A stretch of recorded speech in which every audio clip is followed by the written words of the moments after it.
everybody, Miles Croker here with a little bit more on wrist and forearm strength, working toward more strength in the wrist, eventually getting more wrist mobility, and just traveling up the chain into the elbows and the shoulders.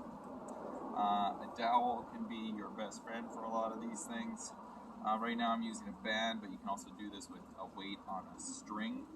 What I like about the band is it slowly increases the tension as I roll up, just making sure that it gets a little bit of a hook on itself, and then wrist rolls to get strength of that wrist going into extension, which is something that we often don't get a lot of strength in.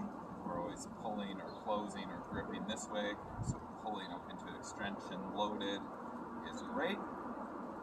Finding this a little too difficult at first, just going through the motions without weight, and then also working that nice strong eccentric load of it.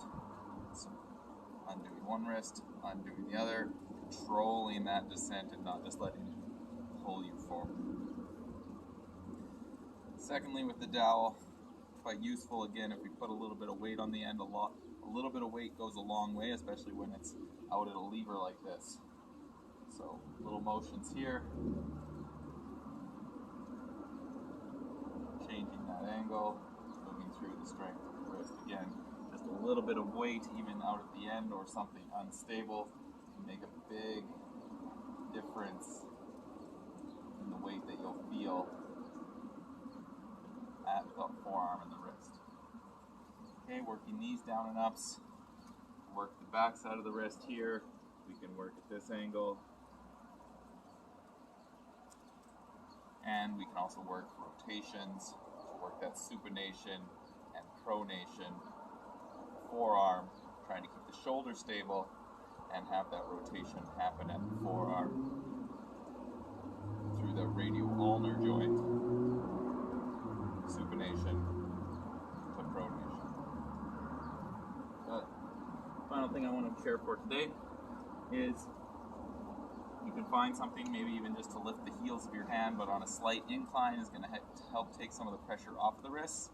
Make sure that you're not at such a severe angle. And then just working held positions for a little while and starting to play with that. So what's comfortable for you, maybe at a low push-up position, but starting to play with the angles, moving a little bit more forward, maybe moving a little bit more back towards that Russian push-up or that deep position here. Spending time just addressing the posture, how things feel, maybe shifting weight a little bit more to one side or the other. And when you're spending time holding these positions, it's not just about trying to find length of time in the hold and accumulating time.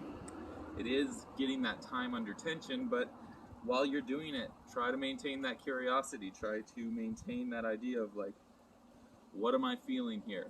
How am I shifting weight? How am I holding things? Where am I over-engaging? Where am I under-engaging? How can I bring a better balance to my body and how I'm mentally connecting to that instead of just trying to accumulate time under tension? Thanks for tuning in. If you're liking the video so far, please subscribe, and may you find the freedom to truly express yourself.